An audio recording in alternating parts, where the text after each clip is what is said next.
Well, welcome aboard, ladies and gentlemen. Jordan Taylor, Blaine Arsenault, Mike McMillan, and Marshall Leffner. Hey, baseball is here. Road to Sulphur has begun. We're entering week 2 of prep baseball. Why not? We bring around the diamond, bring a full house, full panel tonight. Let's talk some high school baseball as we get you ready for the road to Sulphur. Go ahead and introduce the panel at this time. We'll start down at my bottom and we're going to talk about the North Shore Prep Report at this time, my friend.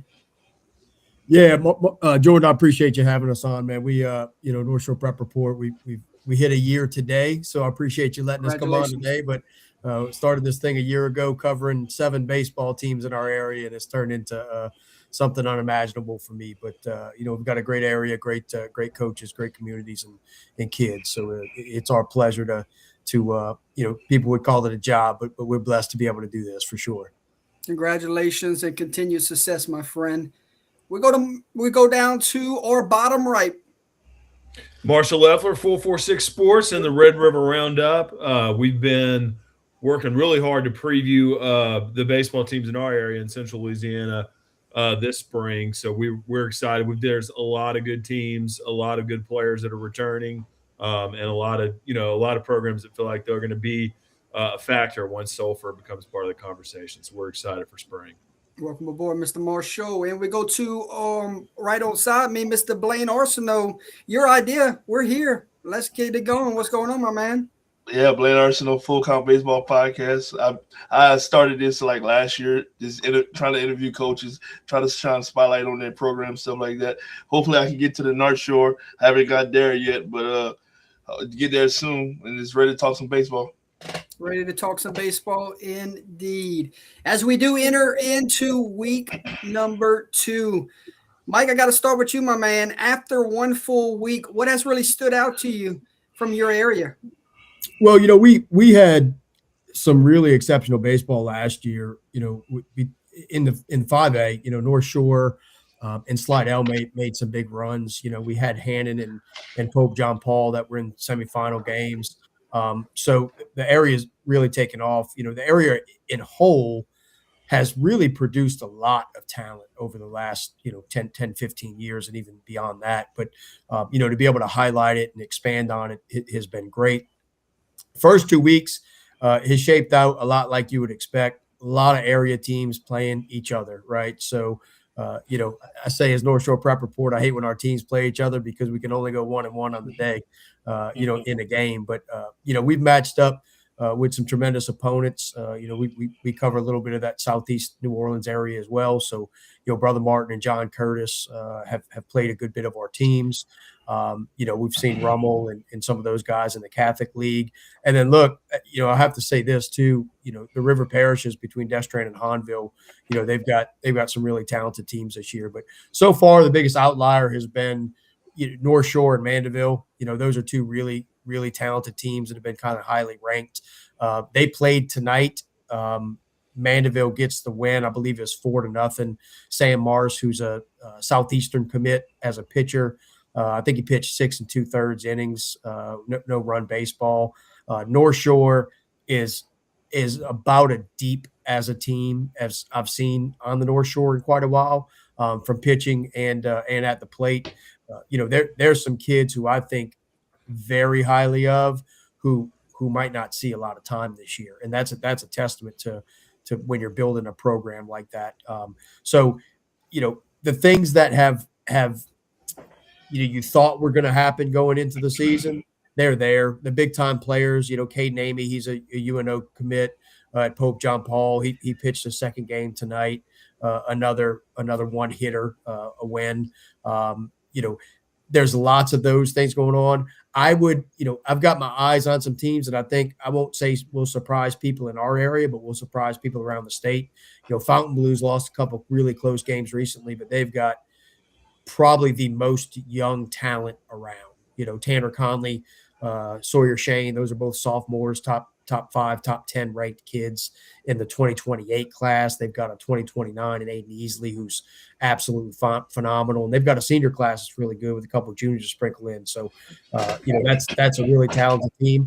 And look, I've got to say this, we we talk a lot about that core area of Mandeville and St. Tammany, but you move over to the Springfield area and Doyle and those folks, they've got some really talented team. Franklinton's got some talent this year as well that can make some runs. And then, like I said, you've got everything in the Catholic League that always is going to give everybody some trouble in Division I Select, and then the River Parishes, which I'm loyal to, being a River Parish guy. It's hard for me to root against those guys anytime. There you go. Mr. Marshall, take us to the Cenla area. What's really jumped off the page to you here out the gate? So I think, what's some of the teams that we thought would be contenders right off the bat have shown that. Ash had a really good statement game against Houghton at Northwestern State on their campus. I mean, that was kind of a really big opening day opportunity for them. It was kind of interesting to see the two pitchers, or two of the pitchers, Clayton Doyle and Jack Lee, that are expected to be, kind of just ace level guys. Jack Lee's got a ton of preseason attention around the state. He had a good outing in relief, had about 3 innings, got a save there against Houghton. So Ash is 3-0. They were able to win a doubleheader over St. Fred's as well. The Hicks Pirates, who are a perennial powerhouse in Class B, they're 3-0, 43-0 through 3 games. They've been in double digits every single game.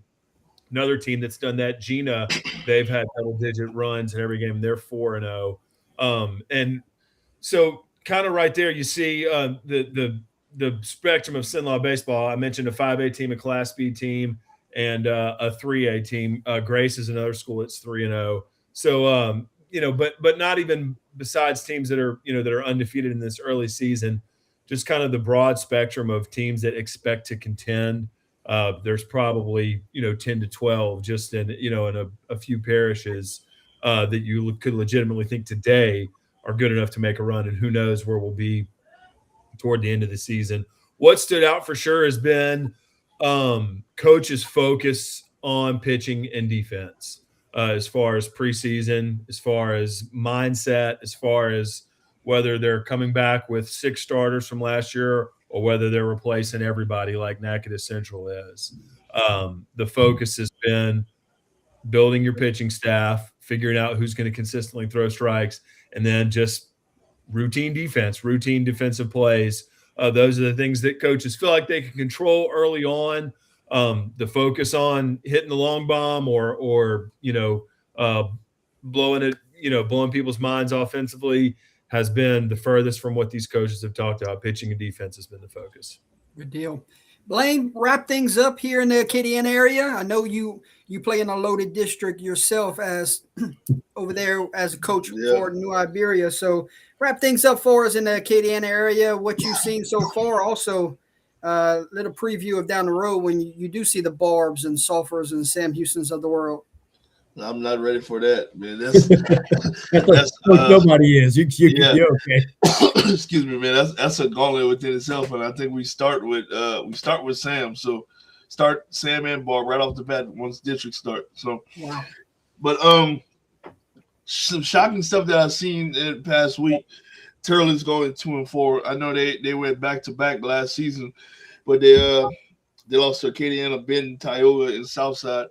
I know they trying to get them geared ready for the playoffs, but it's just shocking to see them at 2-4 right now.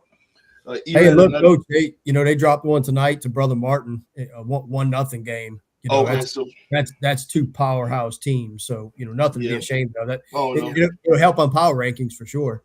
Yeah. And then Turner's is going to be around late. Yeah, absolutely. They battle tested now, and that's just going to help them down the line. Another shocking thing I've seen so far was ERAT, another state finalist team from a year ago, lost game 3 to Sterlington, I believe, and they 1-4, losing to Sulphur, Turlings, Lafayette, and Southside. I know Coach Picard is going to have them battle tested and get ready to go. Yeah, Coach Picard said battling a couple injuries here out the gate. So when he gets back healthy after playing a good grueling schedule out the gate, so we'll see where they fall down the road too. Yeah, Southside, another opponent in our district. They started off the season 3-2. They lost to Cali High, New Iberia, and North Vermilion. So they a lot of these guys they're getting battle tested early. They're getting geared up for the playoffs. And I want to bring up the fact that there's a brand new school in the state of Texas, the Bennett School. They came out here to start the season. They went 4-0. They beat Barb, Sam Houston, Neville, and Opelousas Castle. And that's no slouch. No slouch. That's their first season, huh? Yeah, they opened the school in the fall. Welcome to the show. Yeah, and then I seen they have a 3-game set with a school out of Florida, so it's looking like they're taking the national route where they're gonna play all national powerhouses or stuff like that. Okay. Other than that, then you got your Barbs and your Sam Houston's. They both 4-1. They both losing to the Bennett School, the school we just talked about. But like I told you before we got on air, it's going to be a weird year. It's like schools that I thought was going to jump out early, like get a good lead or whatever. They're losing early games. It's competitive games, but they're losing early. And the teams that I'm thinking that's going to struggle a little bit early on, they're actually winning, pulling out games. So I'm anxious to see how the rest of the season plays out. Good deal. Fellas, let's wrap up questions here and just throw them at you. Whoever wants to jump in, feel free. Good deal? Yep. What does week 2 usually tell you that week 1 wouldn't? I'll go here.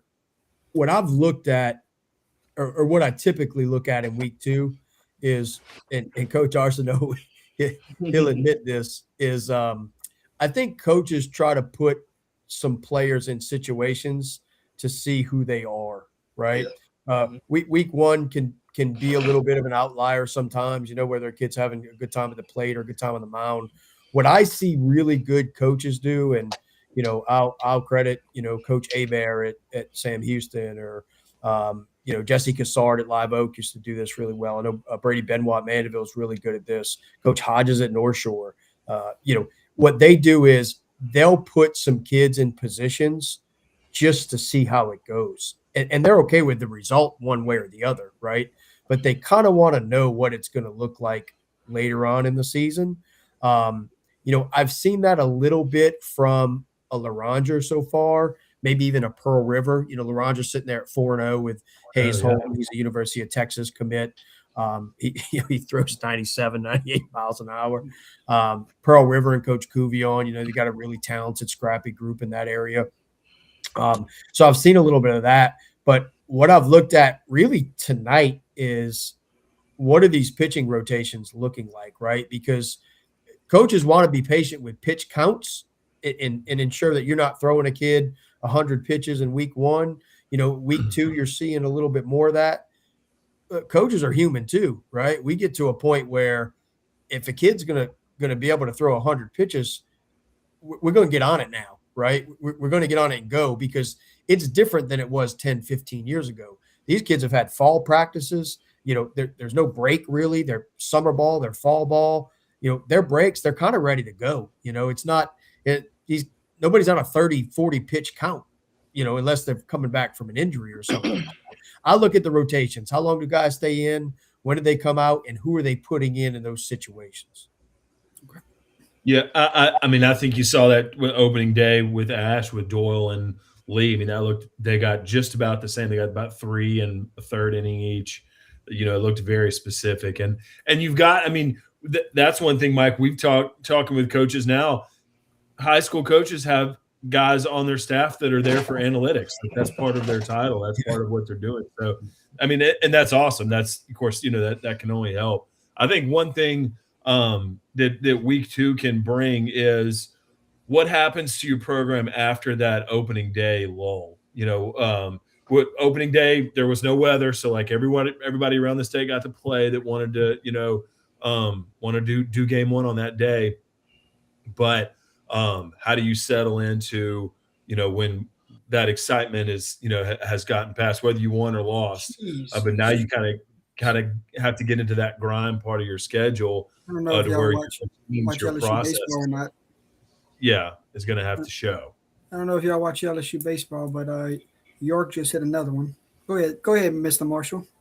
Yeah. So, getting into getting past opening day, that excitement, and then also like some big tournaments coming up, like the Altic up here in the 318 area. That is going to be that's kind of a whole different situation. As opening day's over, now you've got this, which is a true display of where you stand in the 318 for sure. So that'll be big for a lot of teams, is prepping for where they fit in the Altic, because how you doing that is something that everyone pays attention to. Blaine, as someone that's been around the pitching perspective as a high school baseball coach, how long does it take before a pitching staff really finds its rhythm and they say, okay, these are the guys I'm gonna run out? Now, I think week one, you penciling in the fall who's your 1, 2, 3, your rotation basically, and then week one, that's when you put it to the test, see who we got, and then today, Monday, week two, now you know exactly who's 1, who's 2, who's 3, who's your rotation, who's your relief. So I think that for me as a pitching coach, I think finding your pitching rotation is big in week one. Mike, are coaches more cautious with arms now than they have been in previous years, in your opinion? I think it's a double-edged sword, right? I mean, there's so much information out there that if you read the right thing or the wrong thing, it could lead you in a certain way. What I say is, and I tell parents this all the time, is coaches know their kids. Coaches know the players. Trust that, right? Look, there's not a coach that's going to go throw a kid 140 pitches because he's just going to try to get a win. You know, they're thinking in their mind what's going on. And there's some coaches who, if they pull a kid at 60, 65 pitches, there's a reason. But there's so many reasons behind it, right? I think as a coach, you can't be scared to trust your eyes and the data behind it, right? So when coaches are making those decisions, it's based on a lot more than just a number of pitches, right? I tell people that all the time. I mean, you know, I cringe sometimes when I look at a box score and I see, 110 pitches and they've thrown, 48 strikes. I'm thinking at some point we're not getting anything out of the arm, right? Mm-hmm. So we got to think about that. But I think as a whole, the numbers thing, there's a lot of information out there, right? What I would tell people is trust the process of the coaches and the kid. They understand who the kid is. They understand what he's going through. They see bullpens. They know how many throws he's making. I tell people all the time, I might get blasted for this. I hate pitch counts. I hate them. And I'm going to tell you why. I think as a coach, there's other indicators that tell you when a kid is done, when he's fatigued, what's going on. And who knows? I mean, I've seen a kid go throw 40 pitches in relief and watched him throw 100 in the bullpen between 3 innings of getting up and getting down and getting ready that nobody thinks about, right? So I just think there's a lot of, and I'll say this, I think the education around it has been a lot better and people understand now what they're looking for and how to look at. And like Coach Arsenault, the Barbs, the Sam Houstons, these big programs, they know what they're doing. They're looking at things. Kids, injuries are going to happen. It's just natural. I mean, there are 8th graders that are having injuries. It might not be from overthrowing. It could be from overthrowing. Nobody knows, right? But I do think coaches are cautious because of the potential backlash. But I think the really good coaches just trust the data in their kids and what they know. Mr. Marshall, how do good programs balance development with winning early? Well, I mean, I think a lot of the schools that we've talked to around here have the focus has been on like their JV and freshman programs, just because at bats like that, that's the best way for a freshman or a sophomore or an 8th grader. A lot of the schools that we cover, these 3A schools, where you have you have 7th and 8th graders and sometimes 6th graders that are part of your program. They're lifting weights with you. They're going through summer procedures with you. So some of that development, they really tried, a focus heavy so much now on like kind of like Mike mentioned, like making those innings, making those reps in those JV games matter. So that if you're somebody that is maybe a right fielder on varsity, but you're still trying to figure out what kind of pitcher you are. Well, you may pitch in JV, get some at bats and JV, try to hit a double, and then in varsity, then you're in right field and you maybe get DH for. So that's how a situation like that is where a sophomore, can benefit, a team that needs to add depth. I also think winning early, the PowerPoint system is there, but go look at the brackets last year. There's no, from what I saw, there was nothing about what power rankings ended up being that told the story of the postseason. If you look at from bracket to bracket, in other words, what happened in the postseason was when the big schools, how those 3-game series went. For the small schools, is how does that one day go? So I don't know if coaches are as concerned with power rankings as much as they're concerned with trying to develop depth, especially amongst their pitching staff. Well, and Jordan, Jordan, I want to add to that, and Blaine, I'd love to get your input here, but the new playoff format, the changing of 3-game series all the way through, it's different now. You have to have depth and you have to have arms. You look at, even on the college level, teams that make big runs, whether it's in a conference tournament or in the College World Series or regionals, they'll run out of arms quick. I think a lot of focus is on coaches finding guys who can throw when they need to be able to do it down the road. As a coach, I'd rather take a loss in week 2, getting kids ready to be ready for that run at the end, because if you can't make the run at the end, who cared if you won on a Tuesday in week 2? It doesn't matter to me, right? Yeah. So that's the way I see it anyway. But Coach, I'd love to get your input on that. No, excuse me. I'm a big proponent of it. I like it. It shows who can coach, who can do the right situations in the brackets, stuff like that. It's like you said, have depth in your rotation. So I like it. I was always a fan of it from the beginning. Oh, that's great. You guys are a fan of the format now that we have got the semis at home sites also? Me personally, I'm iffy about it. It takes away from the Cinderella story, so to speak, from like teams that wouldn't normally make it there to Sulphur. I'd rather bring it back to semis to Sulphur. Yeah, I love stuff on campus. I think it's phenomenal. However, I do think it takes away from a large group of players that can say they made it to Sulphur. Right? Yeah, that environment and that place is unique. I could be wrong saying this, but I think if a team makes it to Sulphur, more people will travel to go watch them play in Sulphur in a semifinal game than they will to a road game at a high school. It's just the reality of it. Yeah. Now, that being said, you can, a lot of these schools really have a good opportunity to make these semifinal rounds worth it. But for the same reasons, to have teams that can say they made it to Sulphur, to me, that's important. Tell you what, I got to broadcast the South Beauregard and ERAF semifinal series last year. That place was absolutely nuts. It was electric. It was electric. It was electric. ERAF, man, that's a program that just continues to just thrive. Yeah. Fellas, what separates experienced coaching staffs in the early weeks here? I'll tell you my opinion on it. I could be completely wrong.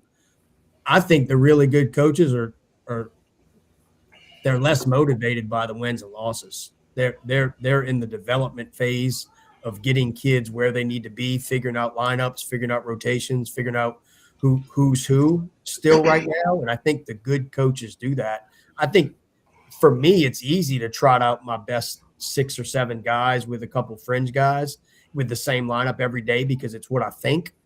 But I think the good coaches ensure that they are seeing what they need to see to make those good decisions.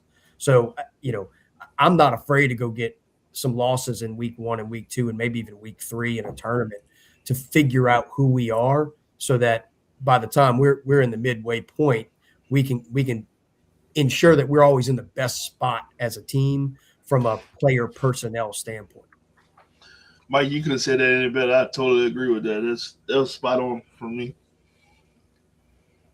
I think one thing, Jordan, you and I got to see this last week, where you see experience come in, is base running. When Bro Bridge, they saw it. They saw that green light to steal home, and got it. I mean, executed the play perfectly. It was the right call at the right situation.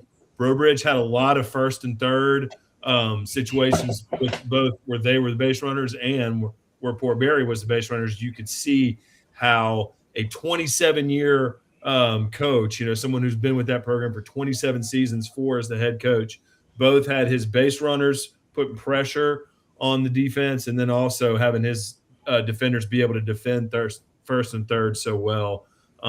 That comes into play. Another thing too, and I think Mike mentioned this earlier with like the eye test with pitchers. I think an experienced coach definitely has situations where they can mix analytics, whatever you want to call, whatever that entails, with just their gut feeling when it comes to one more batter. Like, can this guy get one more batter? And I don't care if he's a righty, lefty, or who it is. Can I look at my guy, knowing what I know about him and knowing what I know about maybe his older brother or a teammate that, that reminds me of him, that helps me make this decision, and not just relying on just the numbers, but actually just relying on, something that you've experienced before. Okay. A few more questions for you guys. What's harder for players early in the season? Is it handling pressure or staying patient? I think staying patient. I think right out the gate, they're trying to go balls to the wall right out the gate, but they just gotta take their time, be patient, take what the pitcher's giving you, take what the team's giving you, and then go from there. Then there'll be times in the season to where you can do what you want to do, but just be patient. Yeah, I would say patience for sure, especially on offense, because a lot of those plate appearances, you got to remember as a hitter, you're facing a pitcher that's still trying to figure things out. So you may be watching a few off the edge that that you're not used to while you're waiting for that pitcher to kind of sort out his control. So you've got to be patient as a hitter, not worry about any measurable stat about your hitting, but other than quality of bats. Yeah, I think it's a bit of a combination. I think a lot of kids, they think that filling up box scores is going to get them playing time. So they'll press a little bit to get those hits. I think coaches know what they see, right? If you've got a kid that's your best hitter and he goes 0 for 12 in the first 3 games, it's going to be okay. He's still batting in 3-hole because he's that guy, right? Coaches see that. I think the key for players, and I talk about this a lot, I think the communication piece with the coaches is what's going to help the kid the most in understanding situations and situationally what you're expecting of the kid, right? Baseball's hard. It's probably the hardest thing in the world to do is to hit a baseball. And, I think moments can be magnified both directions, right? I won't say who this was, but I know a kid years ago who was a freshman and came up with a huge hit in like the second game of a Giant game, and he never really did anything after that. But it gave the coaching staff confidence that he was that guy, right? But it never really evolved from there. So you see a lot of that. I just think the players are just trusting your coaches and trusting those opportunities. They're going to come. Take them as you can. When you get opportunities, take advantage of them. And it doesn't mean that you got to hit, right? What was your approach like at the plate? What were you looking for? Were you on time? All those things are what coaches are looking at a lot more than was it a hit or not. We had a question from one of our guys watching at this time. Here we go. Here's for the crew. Do you like the idea of teams playing 3-game series early in the year to get used to a playoff format down the road? Or would you rather travel to a different part of the state and play different competition and teams you hardly see? That is the question for the panel at this time. Do you like the idea of teams playing 3-game series early in the year to get used to a playoff format down the road? Or would you rather travel to a different part of the state and play different competition and teams you hardly see? Mr. Marshall, we'll start with you. Yeah, I think you see some teams doing a combination of that with opening up with a quality, 2 or 3 game series early, and then following it up with a tournament. Menard opened up with they wasn't opening day for them, but their opening weekend was a 2-game series with Oak Grove. Just right off the bat, going right into their pitching rotation. I think for sure that 3-game series early, especially for those 2A schools. There's Division III, non-select and select. A 3-game series early on could be a really good idea just because it gets you in that mindset. Particularly like shaking off a game 1 loss, which a million teams have come back 0-1 and then end up winning games 2 and 3. So I do like a 3-game series like that. But also, these guys want to play these tournaments at the beginning of the year. They want to, kind of like the groundhog. They want to, poke their head up a little bit, look around, and see who else around the state is playing ball as well as, hopefully each team thinks they are. Same question for you two. I think it's a little bit of a combination, but I like the 3-game series early on, especially when it's teams that are expecting to be good playing teams that are known to be good. I think those are really important. Mandeville will host Sam Houston in a 3-game series. This weekend starting Thursday, Friday, Saturday. So Coach Abear and that crew come with what I think is the best pitching staff top to bottom in the state. It's arguably one of them. Yeah, I really like what they do in their makeup and the depth that they have outside of their 2, kind of main guys. But I think in that instance, it gives Mandeville a chance to see kind of where you stack up early and what that looks like, because you're not going to face the same guy over and over, and you're not going to face the same bullpen over and over, right? So you kind of work on situations and getting through. I know, and Coach, Arsenault, maybe you can touch on this, but I know as a coach, your approach is different against these really, really good guys versus teams with an average arm, right? We're trying to get to a guy early, or we're trying to wear him out, or we're taking pitches in certain situations for certain reasons. We're playing small ball. Are we going for gap balls and multi-base hits? So I think you get to work on a lot of different things when you're in those 3-game series that help you as a team, towards the end. Yeah, you kind of touched on it a little bit. When you got quality arms like the Barbs and the Sam Houstons, you're hoping to get to them early, get them out of the game, because 9 times out of 10 you're not going to wear them out, because they're going to fill up the zone and throw strikes, and before you know it, it's the 6th inning and he only got a 75 pitch count. There's a reason he's good, right? Yeah, it's a reason he's good. So you just gotta. It's just dependent on the quality of the arm. I would say, like, those type of guys, try to get to them early and often. The mid-tier guys, just try to wear them out. They're going to get tired eventually, and then when they do, just start teeing off on them, stuff like that. But to answer the original question, no, I'm a fan of the 3-game set to get you ready for the playoffs. Hell, we just came off of one with Laurelville, with 1 Thursday, 2 Saturday. We took 2 from them, and it just, like you said, it's getting ready for the playoffs. It's because it's coming, so you might as well just get ready for it.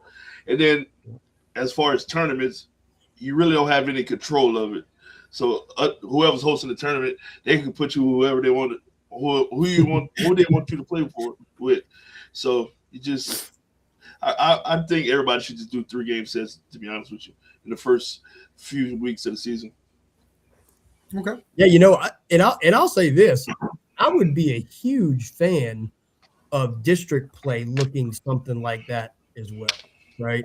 Now, some districts aren't as strong as others, so you don't want to play that many district games. But even I would love to see a standardization of district play where it's maybe 2 games, but it's back to back. It's a Friday, Saturday, or it's a Thursday, Saturday, where you kind of get to see, you're making it something that's a known thing, right? Some districts will play each other once. We had a district last year, District 9, 2A. They played a tournament, a single elimination tournament, double elimination tournament, right?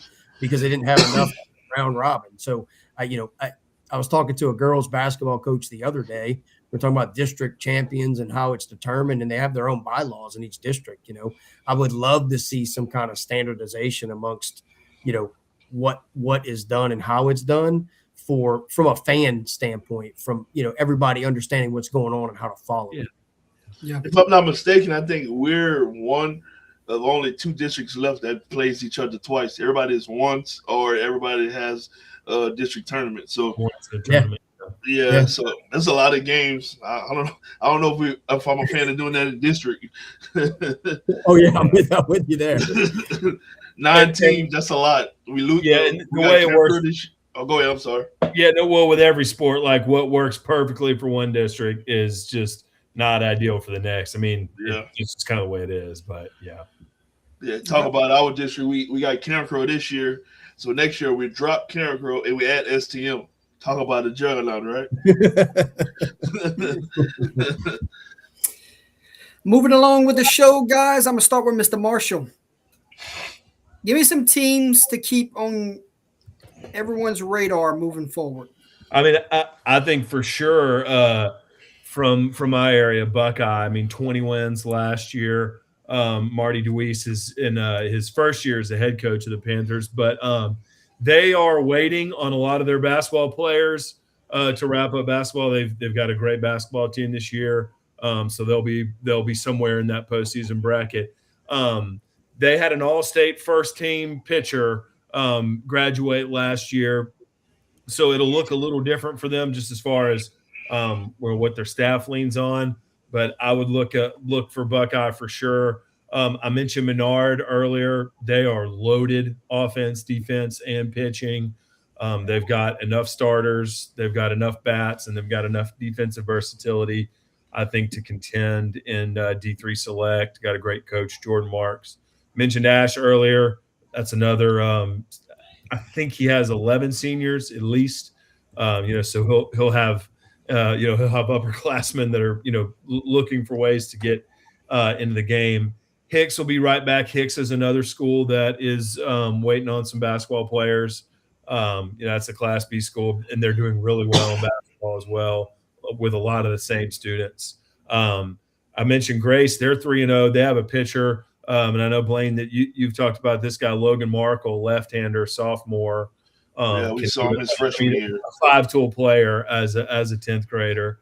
We saw him his 8th grade year, and the kid was electric. It just so happens, like we talked about earlier, we just waited him out, and then we started hitting the ball all over the yard. He was injured last year.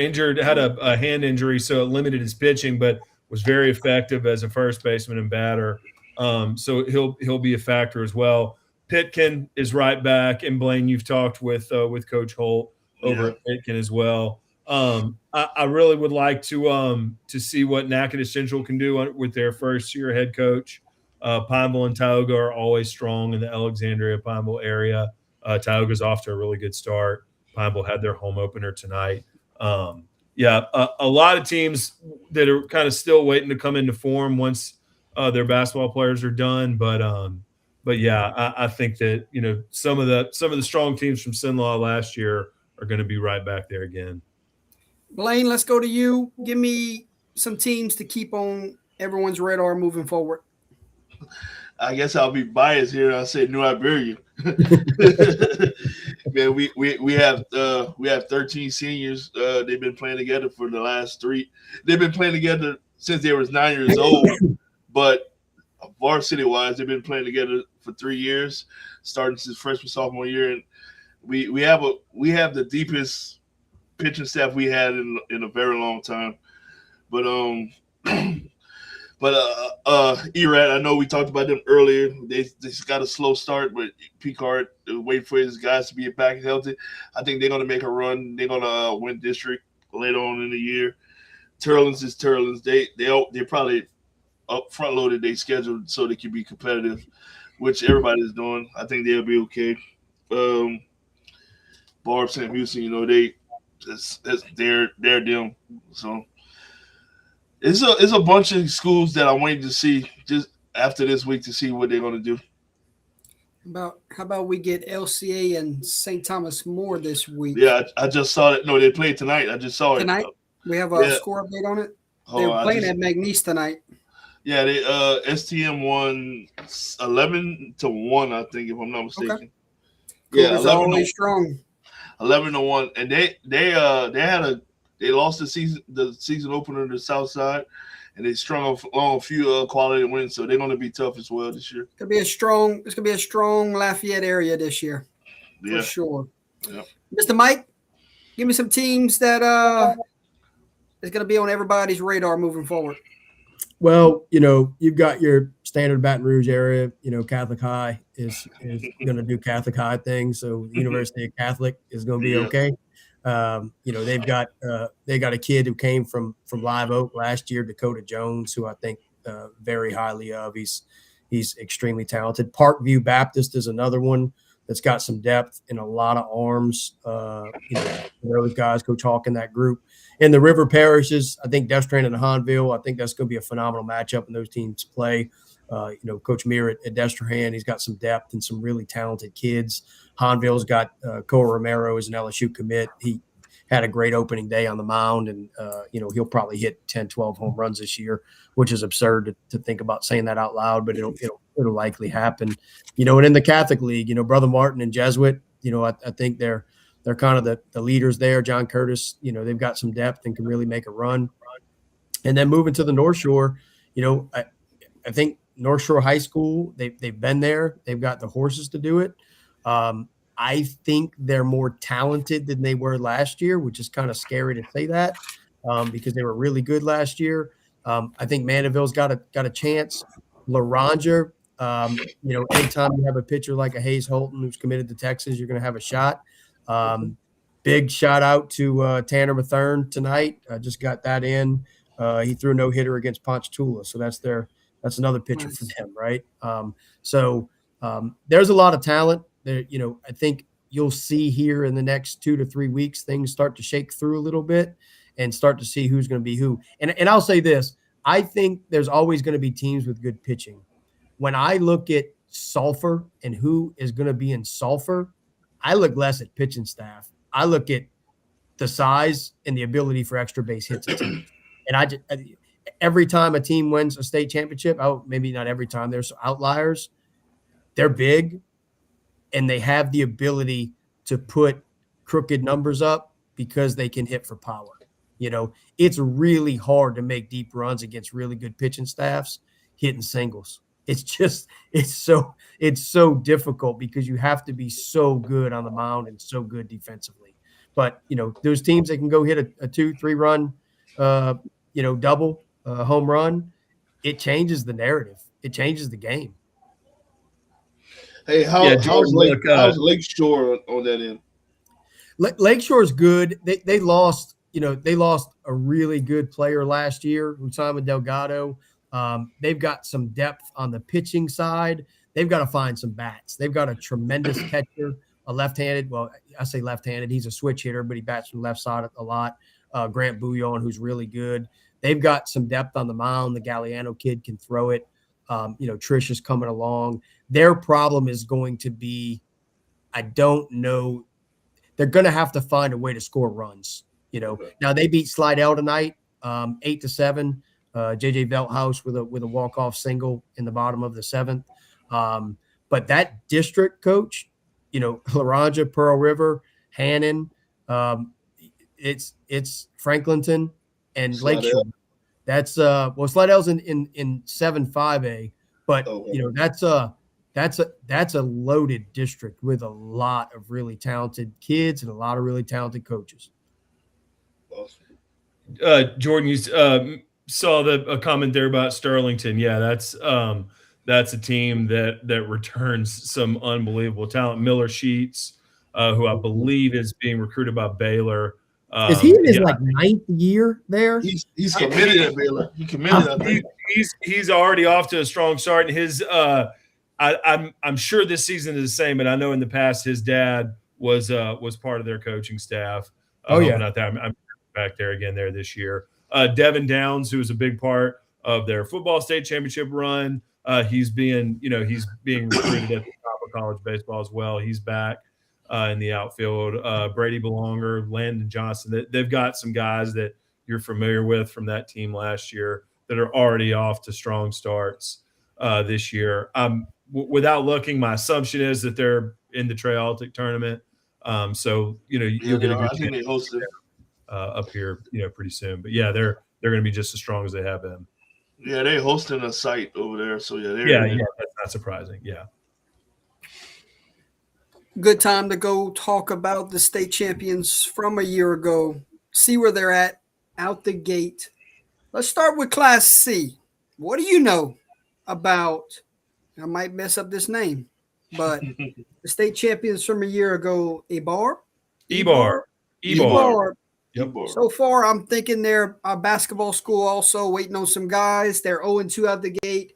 They get Stanley tomorrow. What do we know about the defending state champs in Class C? Yeah, they're part of that great Sabine Parish athletic community. It's probably 8, 9, 10 schools in Sabine Parish. Manny's the only one that plays football. The rest of them all of them are all fierce rivals, especially in basketball. Ebarb actually graduated Greg Prosell, who's the all-time leading national high school scorer. Was at Northwestern State for a little bit. Look up Greg Prosell. He's a fishing guide at Toledo Bend now. But yeah, they I believe that they did graduate a good piece of their team last year, and a lot of them are still playing basketball. They typically have a good basketball team. That was they weren't necessarily the favorite in Class C last year, so that was a playoff type run by the Rebels. But with Claiborne Christian is going to be strong again in Class C coming back this year. So it'll take another run like what Ebarb did last year. But yeah, we'll see what they're made of once basketball winds up. Okay. Anybody else want to touch on that, or are we good to go? I'm looking at their schedule. They're 0-2 right now, but I'm sure once basketball cranks up, they'll be ready to go. They lost to Quitman in Manning. I don't know too much about that, but I'm sure. Yeah, Quitman won state a couple years ago, so that's that's a quality program, and Manning plays good baseball as well. Yeah, so I'm sure once they get their basketball guys back, they'll be ready to go. Yeah, but yeah, that's a school full of competitors. They'll play anybody, anywhere, any sport. So yeah, good tradition of athletes out there. And as for Sterlington, they're actually going into a 3-game series this weekend with Houghton. That's going to be a good one. Yeah, and Houghton's got some good pitchers as well. Yeah. Let's go to Class B. You talked about them a little bit earlier in the show. Picking baseball tradition there. They got a big game Thursday against Lutcher. That should be a great early test. Not sure if they're waiting on basketball guys or not. They are. They have a few, but Coach, I know you talked to Coach Holt earlier in the year. They do have some basketball players that they're waiting on, but I know that he spoke with you about them being strong again this year. Yeah, he said he's really excited about this year. They won state, I think, the last 2 years, if I'm not mistaken. Yeah, they're or 4 out of the 5 years or something like that. He was telling me. For a B school, he got 33 kids on the roster. That's insane to me. And 33 kids, the school probably holds 65. Yeah. So he said he's excited. He can't wait till his team is full back together so they can try to make another run. Okay. Division 4 Select. Your state champions a year ago was Vermilion Catholic. 2-0 so far. I think same situation we're going to keep running into waiting on guys. I think we're in the same situation there. Big test Thursday, though. North Vermilion is on the docket for the Screaming Eagles. What do we know about the Screaming Eagles? Screaming Eagles. I know they had a stud on the mound a year ago. That he's back. That's all I really know. They graduated a good senior core. Blaine, you got any more information for us? Yeah. I talked to Coach Harrington too. During the Christmas break and stuff like that, and he was really high on Cole Albert. He's a 29. He's the number one recruit in the 29 class. You also said that they lost a lot. They lost Dartez. I think that's his last name, the quarterback from last year. Mm-hmm. Yeah, they lost him and they lost a few other guys, but he said they're going to be scrappy. They're going to be good. Okay. Mr. Braden says he thinks this division is one of the hardest to predict. Division 4 select. Oh yeah, loaded with baseball factories for sure. The state champs of a year ago in Division 3 select was Catholic and New Iberia. They're off to a strong start. They're 4-0. They get Notre Dame tomorrow. They get the Pios.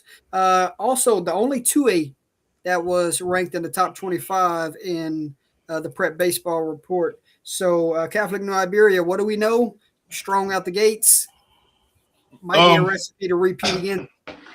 Yeah, they lost two big arms in Lane Finsky and JD Hidalgo. Lane I think is the Friday night starter for LSUE this year as a freshman, and Hidalgo at Southwest Mississippi Community College. We scrimmaged Cali High last week, and it was a 1-0 ball game. They beat us. We walked in a run at the top of the first, and it's just been a defensive battle all the way through with good pitching. But they're going to be primed and ready to go. They 4-0, 5-0 right now. They hot right now, so I expect them to keep going throughout the year until they play us eventually. Thoughts on Catholic New Iberia cracking the top 25 as the only 2A team? Look, not surprising. Depth. That's the key when you're in that in that class when you can be that good. You just got to have a lot of guys, and they've got it. Yep. Division 2 select state champs, Turling's Catholic, 2-4 out the gate, but they're going to be right there in the mix at the end of it. They get Berwick tomorrow after dropping one against Brother Martin tonight. Look for Turling's to turn it on real soon, right, Marshall? Yeah, I mean, I know that that was another school that was, that had that preseason rank, that top 25 amongst all classifications. They've played a ton of games already. I think they played 6 in week 1. Yeah, so I mean, I think that might be the most on the stat. I think they got 4 games in during that opening week tournament for them. So that's probably the most in the state for sure. Yep. From the outside looking in, your thoughts, Mr. Mike? Who is this now we're talking about? Turling's Catholic. Well, look, I'm not worried at all about what their record looks like through the first month. They've got a ton of talent, a ton of talented kids, and a great coach. They're going to be in the thick of it. You can look at the last 2 weekends of the season. I promise you, you'll see their name in a bracket. There you go. Division 1. I was going to say it's going to come down to them or STM to win that district anyway. So they're going to be in the thick of it once postseason comes around. Some great battles awaits there. Division 1 select Catholic of Baton Rouge, 3-0. Man, what can you say about that program? Like Mike said earlier, that's Catholic University. They replace kids like no other.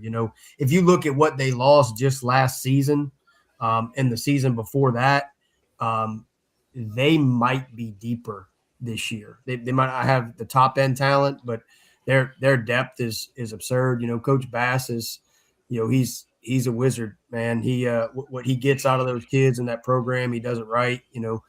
Coach Nakan, who was their pitching coach, is not there anymore. But those guys have done a phenomenal job over the last few years. I say few years, it's been longer than that, but it's a factory. Some guys just have it, and Coach Bass is one of those guys. He's got a great pool of kids, to choose from, and I'll say this: sometimes that's harder than coaching a team that's not as talented, right? You've got a lot of kids that can play in a lot of places that there's not enough spots on the field for it. So you've got to really, really understand what you're doing and how you do it and how you manage that process. But look, I'd rather have the better Jimmys and Joes anyway. They're going to have a doubleheader starting tomorrow with Dunham. So that's what's next for state champs. That's another good matchup. Oh, yeah. Division 4 non-select state champs, Oak Grove. What are they going for? What, a 4-peat maybe? 5-peat? I think this it's year, 6 if Marshall? I'm not mistaken. Yeah, it is 6 if I remember. They're going for 6? Yeah. Jeez Louise. I know they graduated that senior class that was phenomenal. Yeah, What Tanner did Duff have, and that crew, Jackson Bradley. Yeah. do they have something this year to back it up to try to go get 6? Well, I believe they split with Menard, if I'm not mistaken, and the way that they kind of reload what they're doing in baseball is similar to what they do with football. You mentioned like Jackson Bradley and Tanner Duff and some other names that I'm forgetting that graduated last year, but judging by the schedule that they've got and that early series with Menard, they're right back being a contender. We get to see the team they played in the finals on Friday night. So we get to see the Greyhounds of Welsh. That's who Oak Grove beat in the finals last year. So excited to see that. How about that Division 3 non-select state champion Sterlington 4-0 out the gate? Talked about a couple guys. Big series this weekend. Another Sterlington team that looks like they can go win it all again. Every day is a sunny day in Sterlington.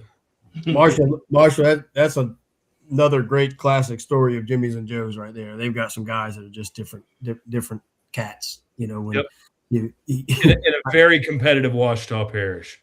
Yes, and I love recruiting. I'm very passionate about it. We try to get as many kids looks as we can. I tell people, and one of my great mentors, he says this a lot, and I've leaned on it, which is comparison is the thief of joy. Don't compare yourself to some of those Sterlington kids. That's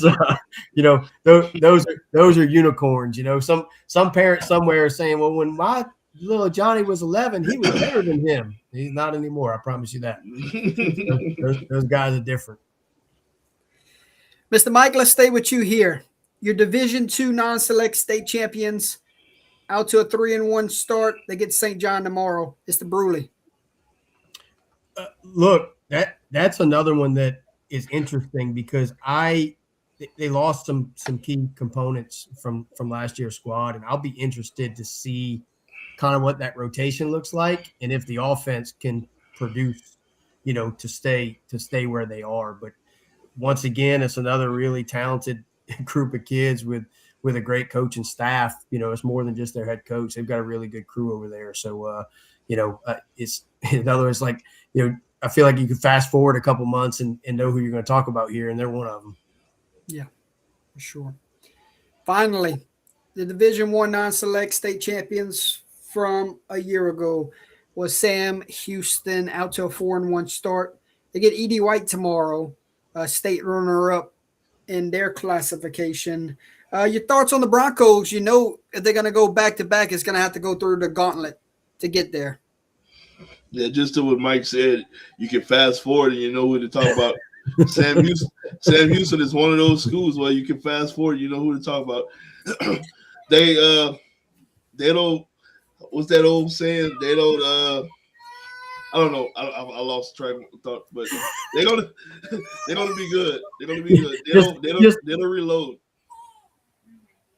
It's gonna be some fun to see that Division 1 select bracket whenever it does come out in a couple months. They're gonna be good for sure. That's one of the teams that you can just roll the ball out and they're just top to bottom better than you. Chad don't really have to do anything. Just roll it out. Let the kids play. They got a class. They got the freshman class. overarching theme too. It's like so much optimism right now. Like I'm looking at all these teams, like man, everybody's winning state. Like these teams are loaded. That's the beauty of opening day.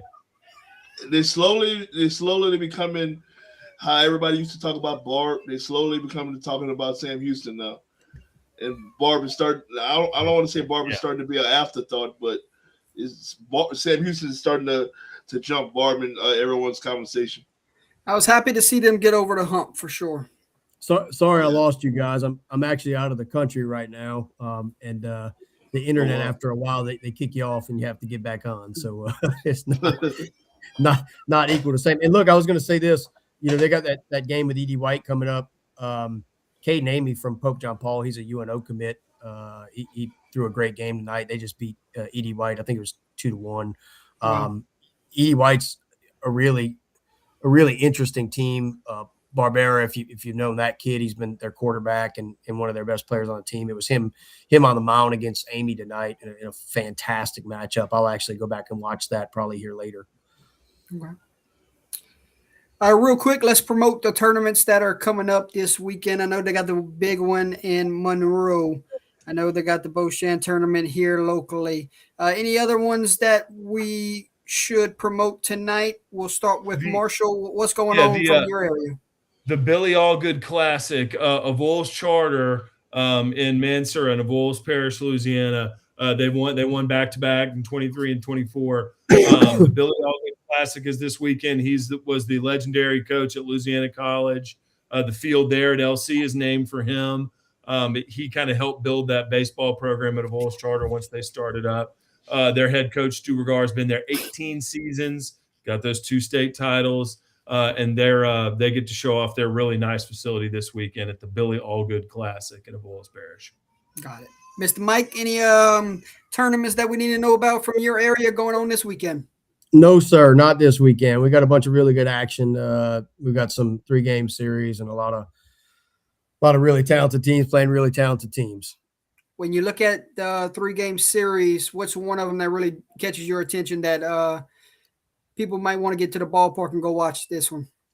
Well, Mandeville beat North Shore tonight. Like I said, the Southeastern commit Sam Mars had a great game on the mound. Jacob Neely threw for North Shore, who's a Centenary commit. Connor Smith threw for North Shore, who's a Jones College commit. Mandeville won that game 4-0. That tells me a lot, and they hit the ball well, which has been Mandeville's kind of Achilles the last few years. So Sam Houston coming into town, you're going to get to see if your bats are what you want them to be yet, right? Because you're going to face some good pitching. But, every time I've seen Sam Houston come to our area, they hit the ball. They hit the ball hard.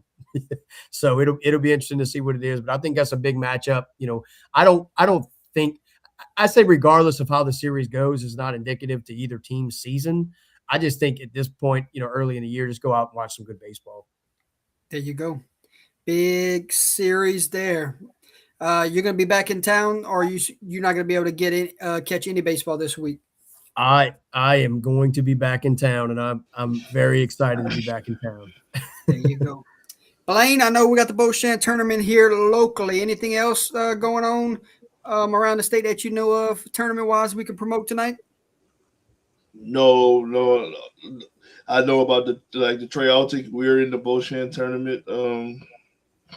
I'm not sure. I think Eunice is out there. So no, I don't think any other times. Okay.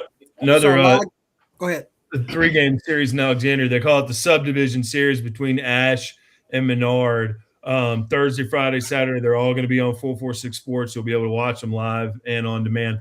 You're going to see some really good pitching, some really good offense, defense. That's 2 really good baseball teams that will go at it this weekend.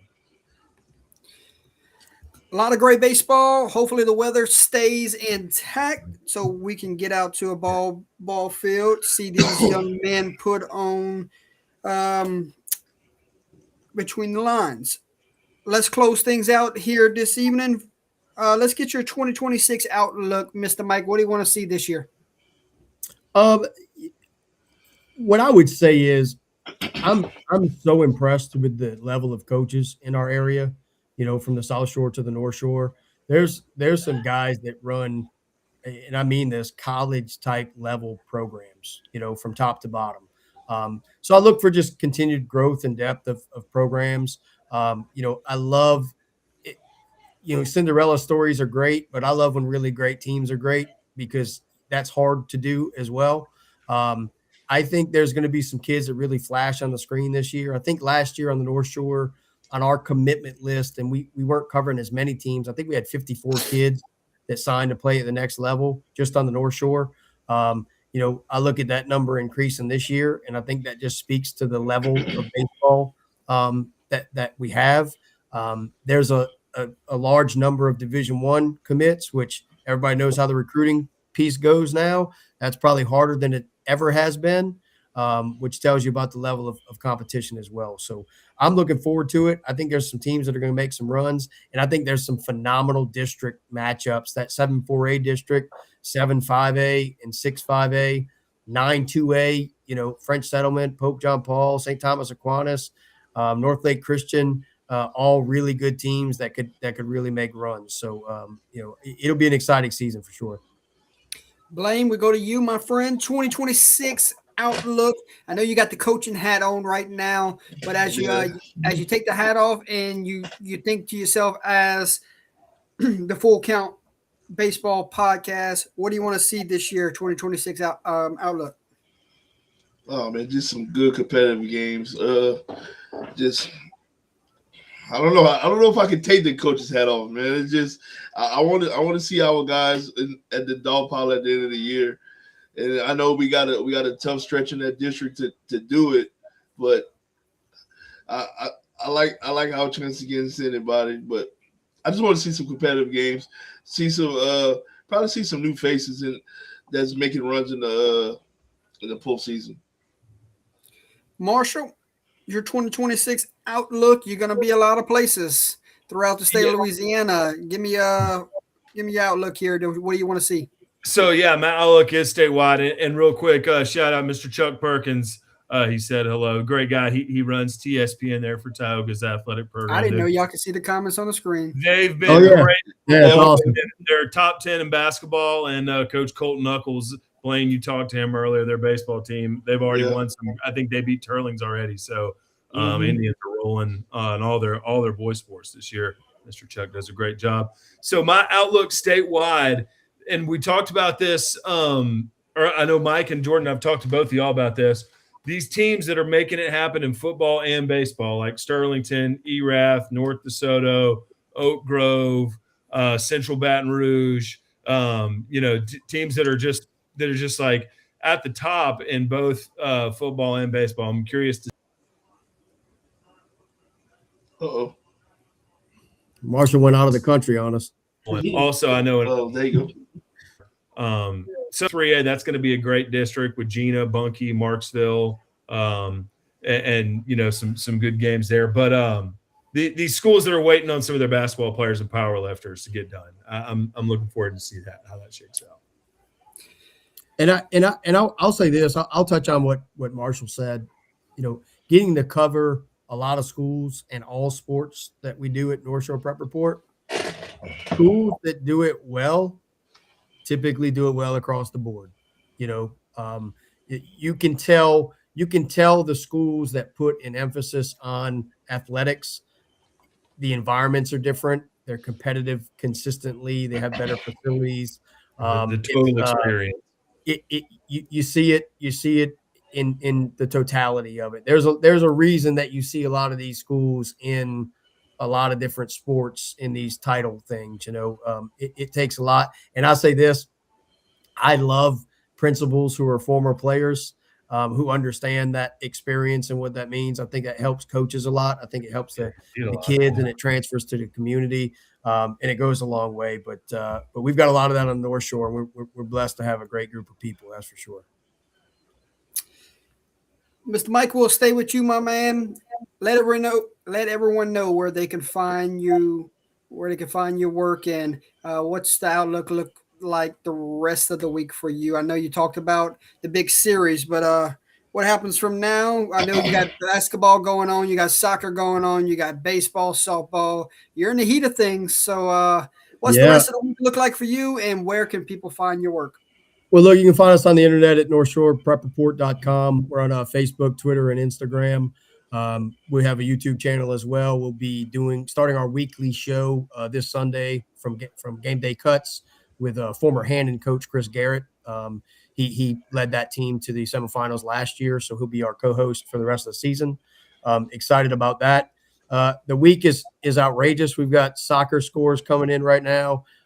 Girls basketball brackets came out today. Slidell girls and Salmon girls, two extremely talented teams. French Settlement's another one with a really good team. Springfield, Albany. I could go on and on about some teams that can really make some runs. Boys basketball, big district matchups this week. Big rivalry, Slidell and North Shore. North Shore beat Slidell earlier in the season. That'll be a good one. Mandeville and Covington will play for the district championship this week at Covington. Coach Ron Rushing's first year there, so that's another big one. And we've got baseball. And then look, I can't not mention it on Wednesday. We've got softball kicking off. So it's outrageous right now for us. So the gauntlet is real, but I'm really lucky to have some help. We've got a great internship program we started last month, and we'll bring some students on to help us as well. So looking forward to the continued growth, and we appreciate all the help and support. Yes, sir. Mr. Blaine, let everyone know what's the rest of the week look like for you guys. I know we're looking for a Pillsbury win Thursday over the New Iberia Senior High. No. What's the rest of the week look like for you, and where can people find your work yourself? They can find me on Facebook and YouTube at Full Count Baseball Podcast.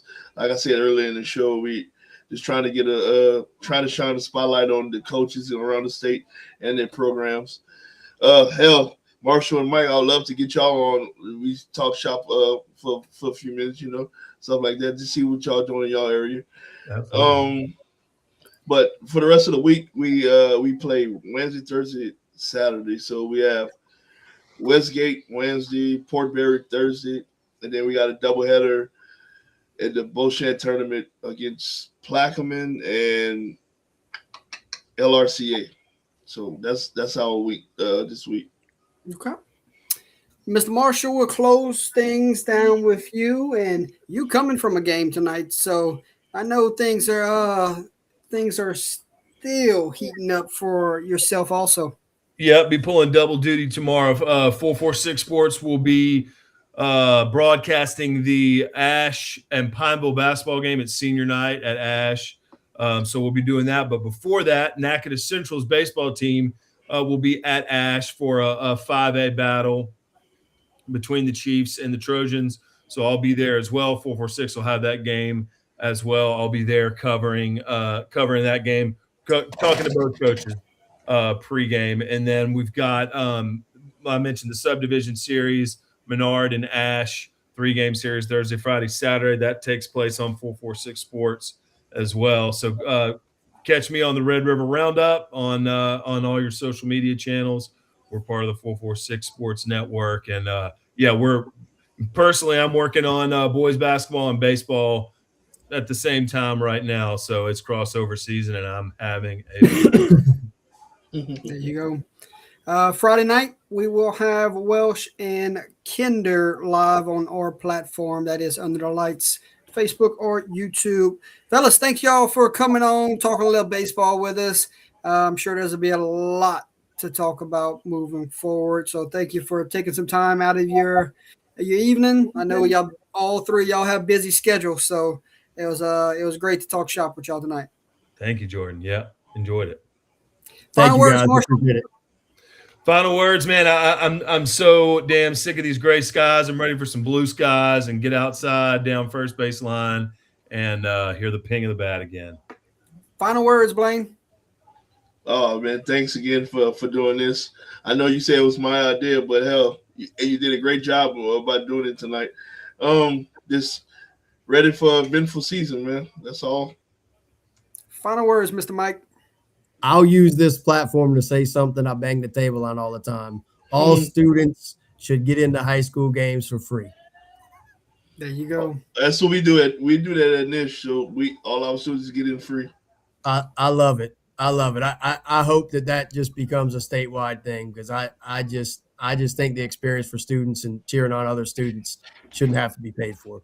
Mike for There you president. go. Ladies and gentlemen, thanks everyone for tuning in this evening. For Mr. Blaine Arsenault with Full Count Baseball Podcast, Mr. Mike McMillan with North Shore Prep Report, Mr. Marshall Leffler with 446 Sports and the Red River Roundup. My name's Jordan Taylor with Under the Lights. Thanks everyone again for tuning in. We'll see you next time. Enjoy the rest of your week. God bless each and every one of you, and God bless high school baseball.